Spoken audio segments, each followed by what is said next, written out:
여러분 강남이나 광화문 한복판에 빌딩이 있으면 보통 뭐 하시겠어요? 당연히 임대료 비싼 백화점이나 명품관 들여서 쇼미더머니 찍어야죠. 그런데 여기 대한민국에서 가장 비싼 땅 중 하나인 광화문 금싸라기 지하의 책이나 읽으라며 거대한 동굴을 판 주인공이 있는 거죠. 주변에선 다 말렸어요. 거기다 서점하면 수익성이 떨어진다. 차라리 상가를 들여라. 그런데 이분의 집념이 보통이 아닌 거죠. 오늘 주인공 대한민국 지식의 성지 교보문고예요. 단순히 책 파는 가게인 줄 알았을까요?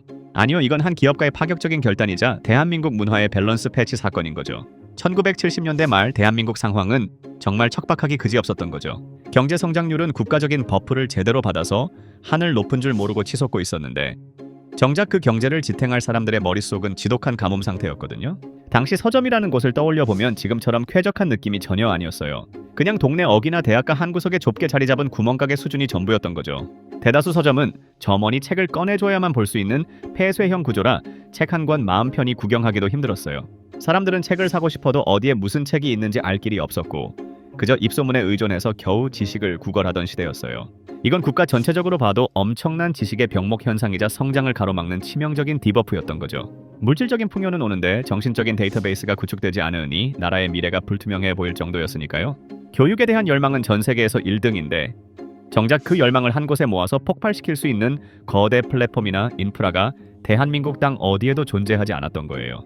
지식의 불균형이 심화되면서 도시와 지방의 격차도 벌어지고 있었고 이런 상황에서 누군가는 판을 뒤흔들 결정적인 한 수가 필요했던 시점인 거죠. 단순히 건물을 짓는 게 아니라 국민의 수준을 한 단계 업그레이드 할 수 있는 지식의 허브가 절실했던 환경이었어요. 이때 교보생명의 창립자인 대산 신용호 회장이 등판해요. 그의 생각은 정말이지 심플하면서도 파격적이었죠. 사람은 책을 만들고 책은 사람을 만든다. 이 짧은 문장 하나에 자신의 모든 경영 철학과 구군을 건 거예요. 하지만 현실의 벽은 생각보다 훨씬 높고 단단했던 거죠. 광화문 사거리의 금싸라기 땅 지하 공간에 대규모 서점을 넣겠다고 하니 주변 임원진의 반대가 극심했어요. 수익을 우선시하는 관점에서는 백화점이나 대형 상가가 들어오는 게 훨씬 합리적이었으니까요. 서점은 돈이 안 된다는 재무적인 우려가 쏟아졌지만 신 회장은 눈 하나 깜짝하지 않고 교보문고라는 이름에 곧간고자를 고집스럽게 밀어붙인 거죠. 당시 임원들은 본백화점 같은 화려한 이름을 제안했지만 그는 문화의 곳간이라는 뜻을 담기 위해 문고라는 명칭을 끝까지 고수했어요. 이건 단순히 물건을 파는 상점이 아니라 우리 민족의 지식을 소중하게 보관하고 나누는 거대한 저장고여야 한다는 확신이 있었거든요. 돈이 안 된다고 모두가 효율성만 따질 때 그는 대한민국의 심장부인 광화문 지하의 지식의 최전방 멀티를 건설하기로 결단한 거예요. 이건 경영자의 판단을 넘어서 교육가로서의 집념이 만들어낸 기적 같은 선택이었던 거죠. 모두가 안 된다고 할 때 그는 이 곳간이 대한민국을 바꿀 것이라 믿었던 거예요. 교보문고가 문을 열면서 내건 직원 지침은 지금 들어도 소름이 돋을 정도로 대단한 거죠. 서점의 이익보다 사람의 가치를 우선시한 이 원칙들은 하나의 문화적 아이콘이 되었어요. 첫째로 모든 고객에게 친절해야 하며 특히 초등학생에게도 반드시 존댓말을 쓰라고 교육했죠.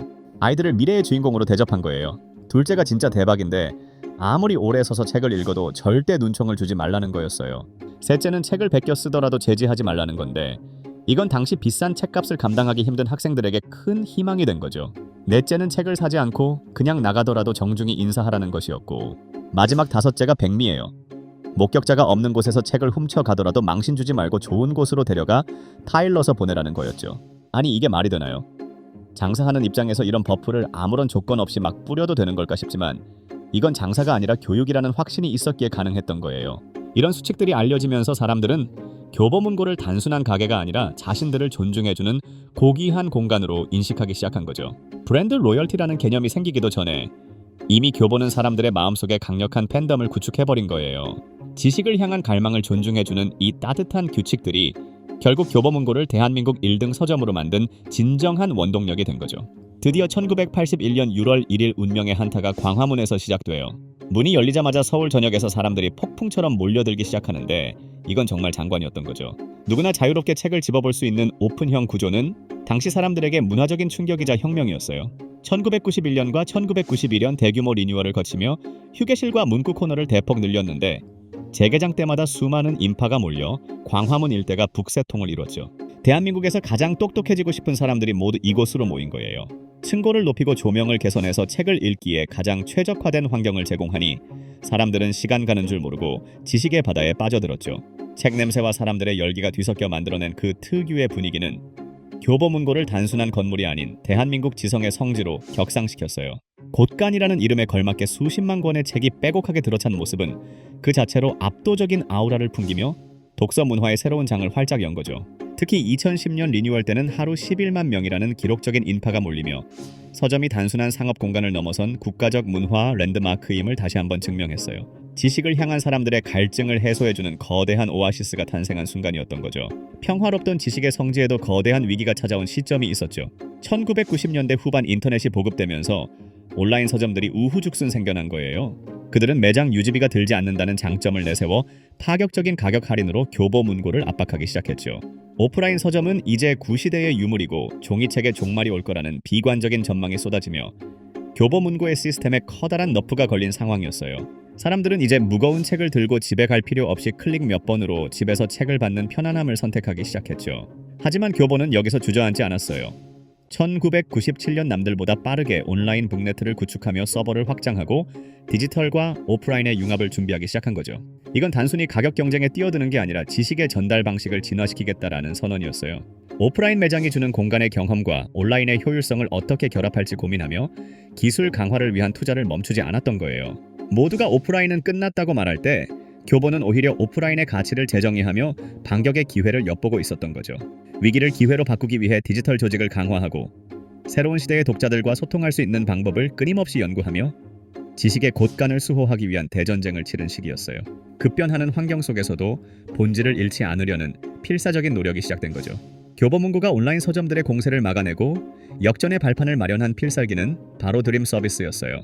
2009년 5월 26일 업계 최초로 시작된 이 서비스는 온라인에 저렴한 가격으로 주문하고 매장에서 빠르게 픽업하는 혁신적인 융합 아이템이었던 거죠.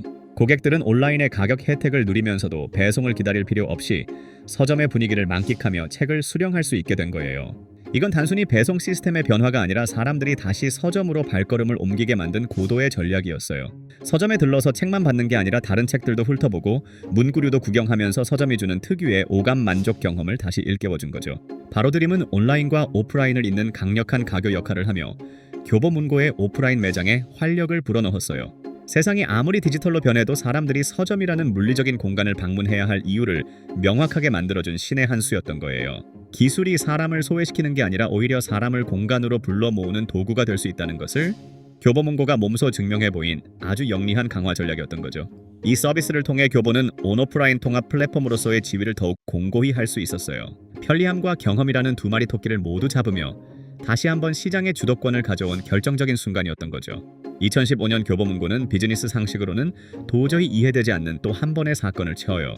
광화문점의 노른자 땅에 있던 서가들을 과감히 드러내고 그 자리에 5만 년 된 카오리 소나무로 만든 11.5m짜리 초대형 테이블을 설치한 거죠. 약 5억 원의 비용이 소요된 이 테이블은 100명이 넘는 사람이 한꺼번에 앉을 수 있는 규모로 서점에서 책 파는 공간을 줄이고 사람들이 쉴 수 있는 공간을 늘린 파격적인 선택이었어요. 효율성만 따지는 비즈니스 세계에서는 수익을 포기하는 행위처럼 보였지만 결과는 완벽한 대성공이었던 거죠. 여기서 책 읽으면서 마음껏 쉬어라라는 끝판왕급 배려에 감동한 사람들이 서점으로 더 많이 모여들기 시작했어요. 사람들은 이제 책을 사러 서점에 가는 게 아니라 그 공간이 주는 평온함과 지적인 분위기를 향유하기 위해 서점을 찾게 된 거죠. 카오리 테이블은 단순한 가구가 아니라 교보문고가 지향하는 인간 중심의 가치를 상징하는 토템이 되었어요.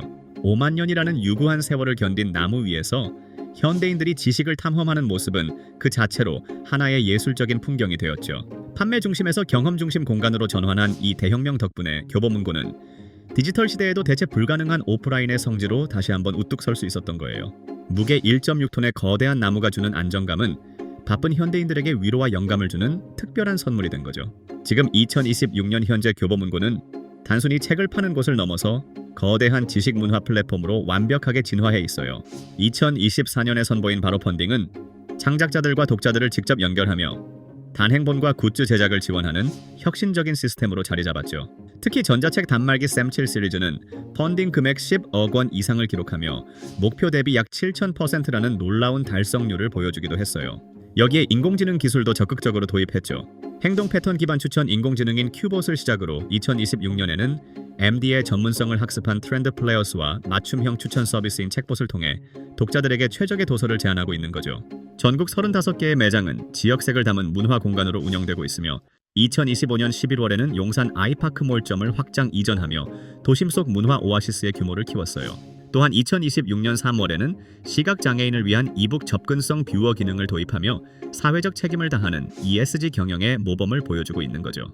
과거의 헤리티지를 지키면서도 AI와 디지털 기술을 계속 업데이트하는 모습이 정말 대단한 거예요. 대한민국 국민들의 지적 성장을 책임지는 든든한 동반자로서 교보문고가 보여주는 미래 청사진은 여전히 밝고 웅장하기만 한 거죠. 기술의 발전이 인간의 독서 경험을 더욱 풍요롭게 만드는 새로운 시대가 열린 거예요. 결국 교보문고의 역사가 우리에게 주는 메시지는 뭘까요? 2026년 지금 우리는 스마트폰 하나로 세상의 모든 정보를 손쉽게 얻는 시대에 살고 있는 거죠. 하지만 사람들은 여전히 바쁜 일상을 쪼개어 광화문 지하로 내려가요. 왜일까요? 거긴 단순히 물건을 사고 파는 매장이 아니라 나를 성장시키고 사색하게 만드는 경험의 던전이기 때문인 거죠. 경제 위기다 디지털 대전환이다 해서 세상이 눈부시게 변해도 본질이라는 단단한 뼈대를 지키면 결국 살아남는다는 걸 교보문고가 증명하고 있어요. 여러분의 인생이라는 곳간엔 지금 어떤 소중한 지식들이 차곡차곡 쌓이고 있나요? 당장의 작은 수익보다 더 큰 가치와 먼 미래를 위해 파격적인 결단을 내려본 적이 있으신 걸까요? 사람은 책을 만들고 책은 사람을 만들어요. 45년 전 그 집념 어린 문구 하나가 오늘날 대한민국의 품격과 지성을 만들었다고 해도 과언이 아닌 거죠. 오늘 퇴근길에 스마트폰 잠시 내려두고 여러분만의 소중한 곳간을 채우러 서점에 한번 들러보시는 건 어떨까요? 그곳에서 여러분의 인생을 바꿀 단 한 권의 책이 기다리고 있을지도 모르는 일이니까요. 지금까지 지픽이었습니다.